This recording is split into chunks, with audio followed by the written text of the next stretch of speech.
The report page is looking good, but it's hard to know which report is actually being run. Let's change our header text to include more details. Back in reports.php, find the h1 tag. Instead of reports, let's use report on. And then we'll check the filter.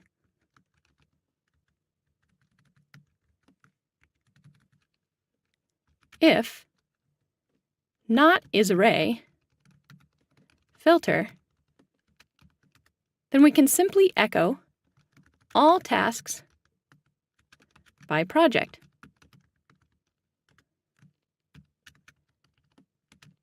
Else, if the filter is an array, we start by displaying the first element, which is the item we'll be using for our filter. We'll use the function UCWords to uppercase the first letter for title case. Filter 0. Then before we add the value, let's add a colon for separation. Now we can add the switch statement like we did in the function.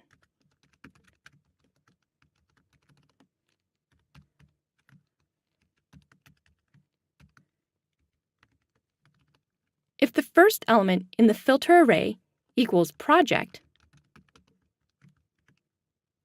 we need to use the second element of the filter array to pull project details from the database.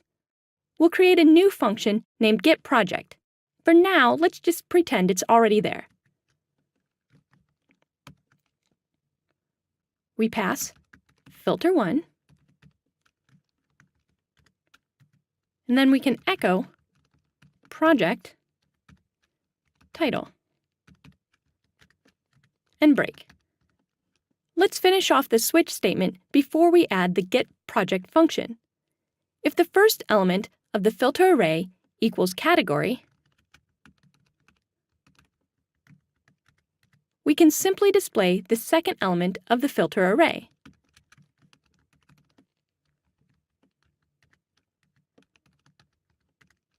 And if the first element of the filter array equals date, then we echo filter1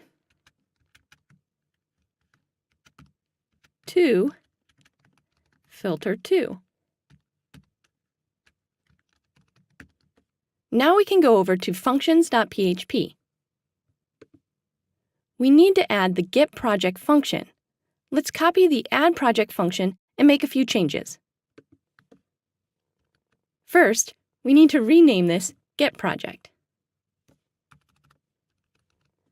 We're only going to accept a single parameter, the project ID. Then we can change the SQL statement to a select.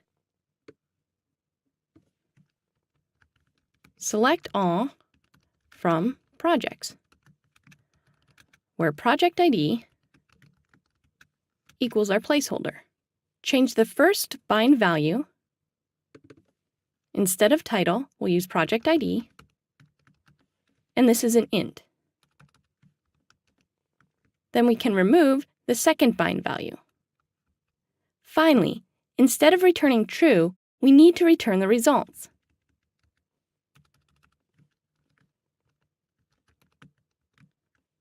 We'll use fetch to fetch a single result from the database. Now let's preview the reports page once more. This time, the header text on the page tells us which report is being run.